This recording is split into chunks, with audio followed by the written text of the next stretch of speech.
Maravilha, maravilha de Deus. Com grande alegria e grande satisfação que aqui estamos de volta para dar continuidade à série de mensagens que nós estamos dando no livro de Efésios, ou carta ou epístola do apóstolo Paulo aos Efésios. Nós paramos na última aula no versículo 5, capítulo 1 e versículo 5, onde o apóstolo Paulo diz que Deus nos predestinou para a adoção de filho em Jesus Cristo. E nós falamos que nós devemos ser gratos a Deus por nós termos sido predestinados para a adoção de filhos. E Deus, Ele nos predestinou com esse propósito, para que nós fôssemos feitos filhos dele. E no capítulo 4 de Gálatas, capítulo 4, versículo 5, 6, o apóstolo Paulo diz que Deus, Jesus, nos libertou que estavam debaixo da lei, para que recebêssemos a adoção de filhos. Hoje, o versículo 6, o apóstolo Paulo ele prossegue dizendo assim: para o louvor da glória de sua graça, que ele nos concedeu gratuitamente no amado. Versículo 6, o apóstolo Paulo lhe diz: para o louvor e glória da sua graça, que ele nos concedeu gratuitamente no amado. Quando o apóstolo Paulo ele usa essa expressão no versículo 6, para o louvor e glória da sua graça, o que é? Surge uma pergunta: o que é para o louvor e glória da sua graça? A resposta está no versículo 4 e versículo 5. O apóstolo Paulo ele diz que Deus, no versículo 4, que Deus nos escolheu antes da fundação do mundo. E versículo 5, que Deus nos predestinou. E o versículo 6 diz: para o louvor e glória da sua graça. Ou seja, o fato de Deus ter nos escolhido antes da fundação do mundo e ter nos predestinado para a adoção de filho, tudo isso é para o louvor e glória da graça dele. A graça de Deus, ela é maravilhosa. E nós devemos a cada dia louvar essa graça de Deus. Essa graça maravilhosa, essa bendita graça. O apóstolo Paulo, ele começa a exaltar, a louvar a graça de Deus, pois foi por intermédio da graça de Deus em Cristo Jesus que Deus nos escolheu, que Deus nos predestinou para a adoção de filhos.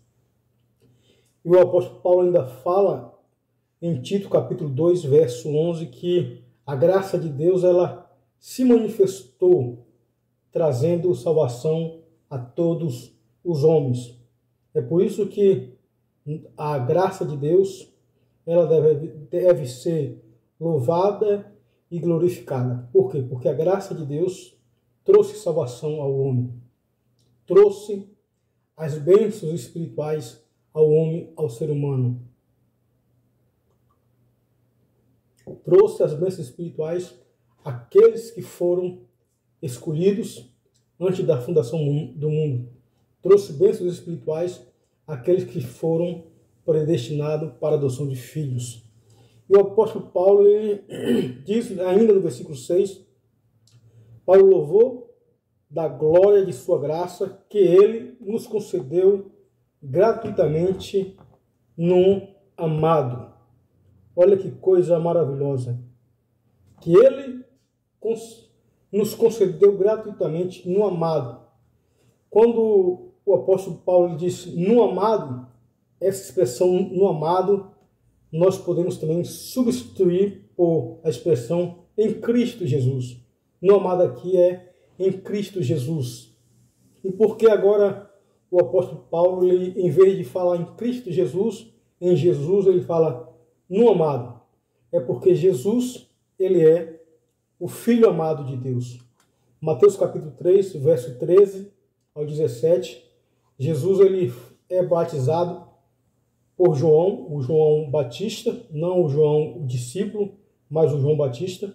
Mateus capítulo 3, verso 13 a 17 diz isso, que quando Jesus foi batizado por João Batista, ao sair das águas, versículo 17 diz isso, vem sobre Jesus o Espírito Santo no formato de uma pomba, e ele ouve dos céus uma voz que diz: eis aí o meu filho amado, em quem me comprado. Quando Jesus ele se batizou, saindo da água, o Espírito Santo desceu sobre ele em formato de uma pomba e ouviu: eis aí o meu filho amado, em quem me comprado. Então, quando Paulo diz que Paulo louvou e glória da sua graça, que ele nos concedeu gratuitamente no amado, versículo 6 de Efésios 1, é porque esse amado aqui é Jesus Cristo.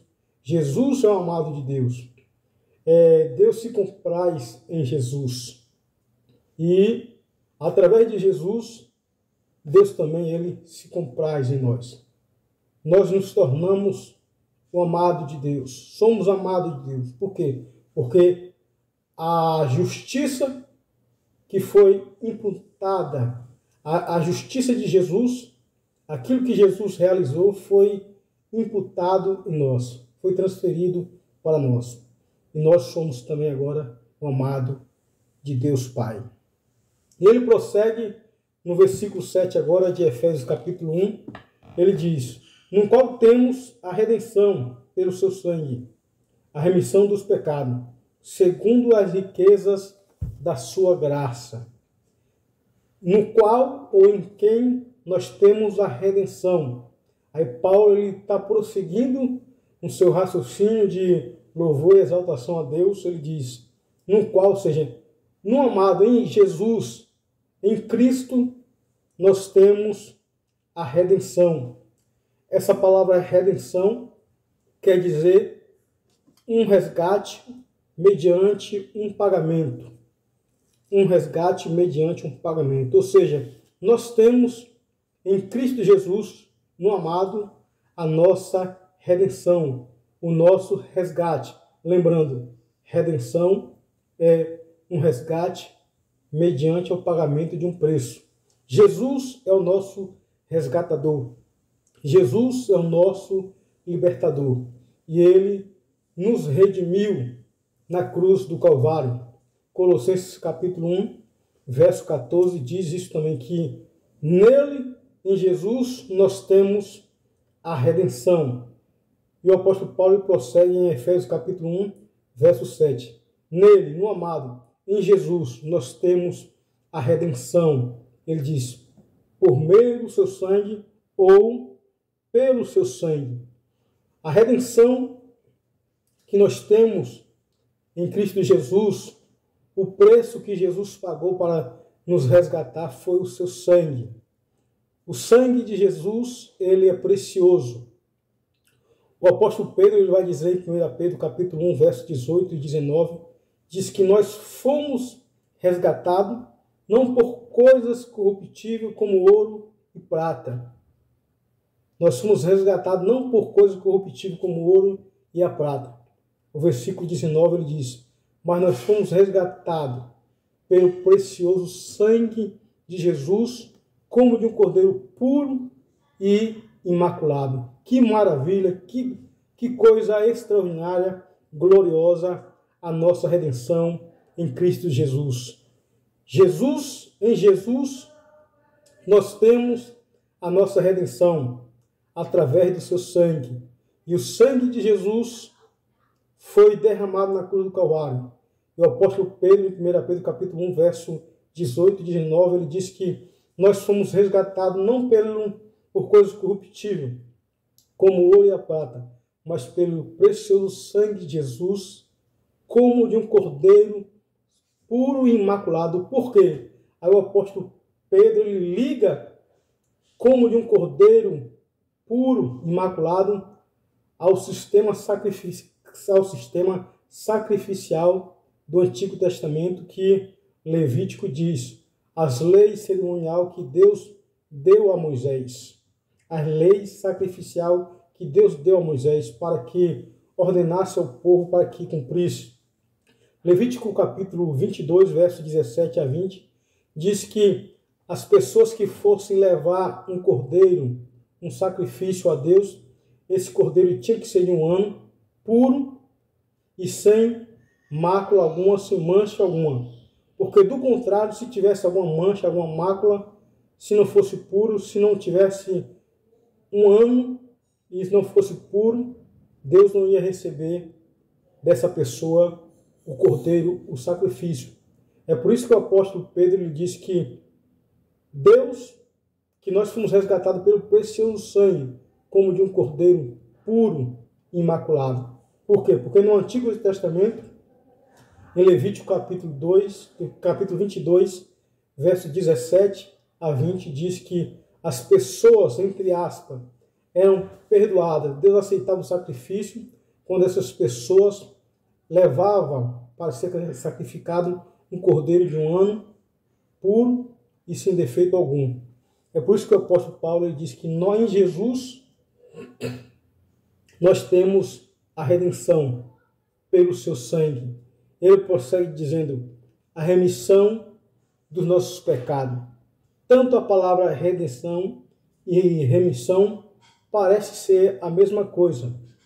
Contudo, a redenção, Cristo ele realizou na cruz do Calvário. Já a remissão é aplicada a nós quando a pessoa aceita Jesus como Salvador e Redentor da sua vida.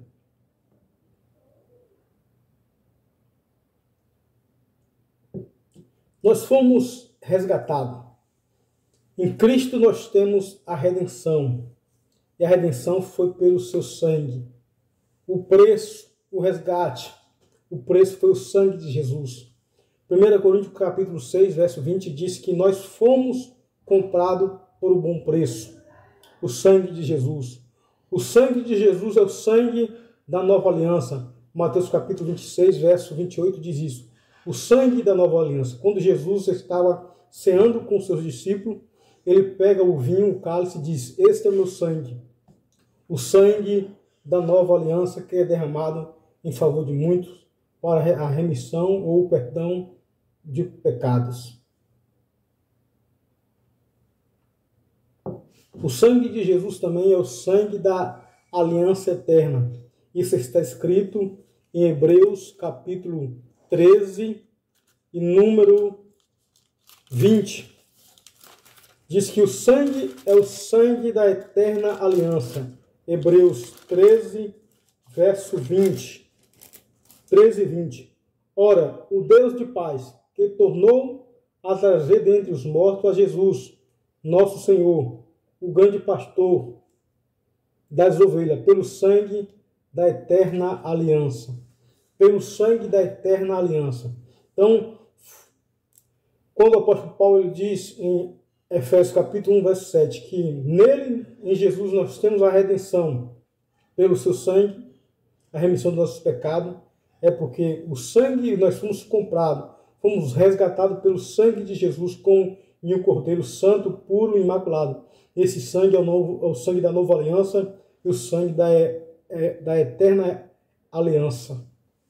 Maravilha, coisa extraordinária, o que Jesus realizou na cruz do Calvário por nós. Em Jesus, na cruz, Jesus realizou a redenção.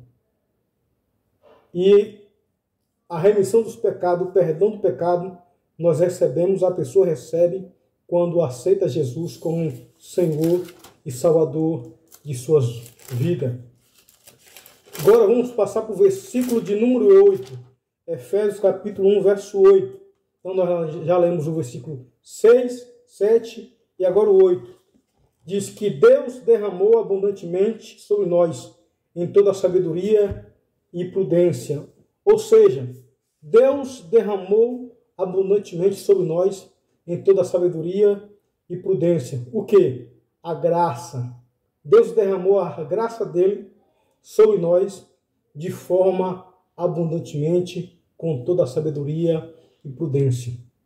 Então, Deus, ele, para que a raça humana, o homem, fosse salvo, ele derramou abundantemente sobre nós a sua graça.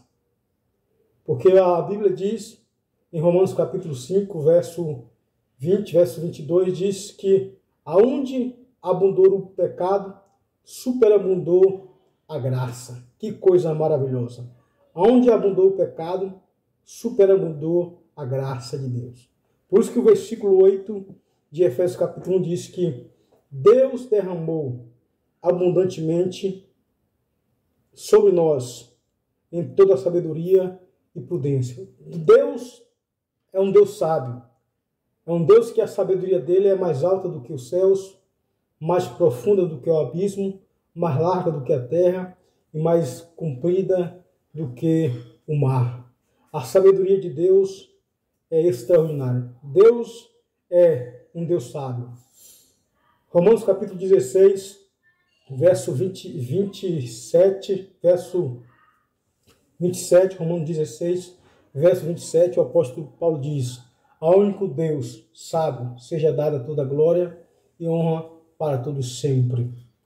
É por isso que o apóstolo Paulo diz em Efésios 1, 8, que ele derramou abundantemente sobre nós a graça dele. O versículo de número 9 diz: desvendando-nos o mistério, ou seja, descobrindo-nos o mistério da sua vontade, segundo o seu beneplácito que propusera em Cristo Jesus. Deus nos desvendou, descobriu a vontade dele, o mistério da vontade dele, segundo o seu beneplácito que propusera em Cristo Jesus. Deus, ele tem uma vontade, e essa vontade Deus não revelou a ninguém, não tinha revelado a ser humano algum. Mas nos últimos dias, Deus, ele revelou o mistério da vontade dele. A palavra mistério quer dizer um segredo não revelado. No Antigo Testamento, a palavra mistério aparece com o sentido de um segredo não revelado. O apóstolo Paulo diz em Efésios capítulo 1, verso 9, ele diz que Deus desvendou, descobriu, ele nos revelou o mistério da sua vontade, segundo o seu beneplácito que pusera em Cristo Jesus. E qual é esse mistério da vontade de Deus que Deus revelou? Deus revelou aos seus santos, aos profetas, esse mistério. Esse mistério é de que Deus iria salvar a raça humana, que Deus iria trazer, através de Jesus, a salvação para todos aqueles que aceitassem o seu Filho Jesus Cristo. O povo de Israel, o povo judeu, era conhecido como a raça eleita de Deus, o povo eleito de Deus. Êxodo capítulo 19, verso 5, verso 6 diz isso, que Deus falou para o povo de Israel, para os judeus, que eles seriam a sua propriedade peculiar, o seu povo santo. E o povo de Israel se consideravam, e até hoje se considera, o povo de Deus, o único povo de Deus, o povo que é amado por Deus. Mas eles não sabiam que Deus iria trazer a salvação para os gentios. No tempo do Antigo Testamento, apenas Israel era considerado o povo de Deus. Todas as outras nações que moravam ao redor de Israel, que estavam ao redor do povo de Deus, eram considerados gentios. E o povo gentil não tinha essa vinculação, esse vínculo com o povo gentil, porque consideravam cães, consideravam pessoas impuras. E Deus tinha projetado a salvação para a raça humana. E através de Jesus Cristo, ele traz a salvação a todos aqueles que aceitam Jesus. Colossenses capítulo 1, verso 26, diz que o mistério que estava oculto das gerações e há séculos Deus revelou ao seu santo, aos profetas, de que Deus iria unir os judeus e gentios em Jesus Cristo. Ia fazer apenas um povo só. Então, em Jesus não há bárbaro, cítaro, grego ou gentio.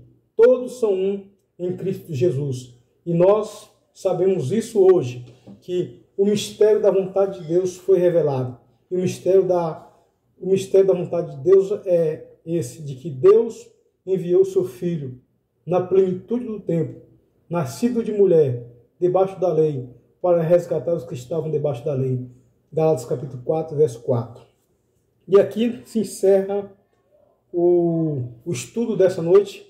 O versículo 9 encerra dizendo: pelo seu beneplácito. Beneplácito quer dizer a boa vontade de Deus, que ele propuseram em Cristo Jesus. Então, Deus revelou o mistério da sua vontade para o apóstolo Paulo.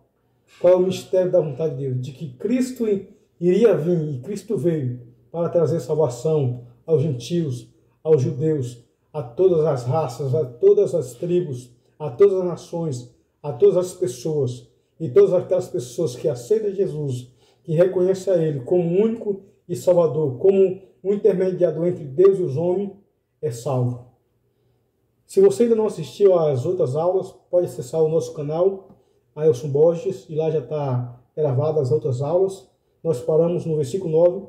Nas próximas aulas nós vamos dar continuidade a partir do versículo 10. Que Deus nos abençoe, no nome de Jesus.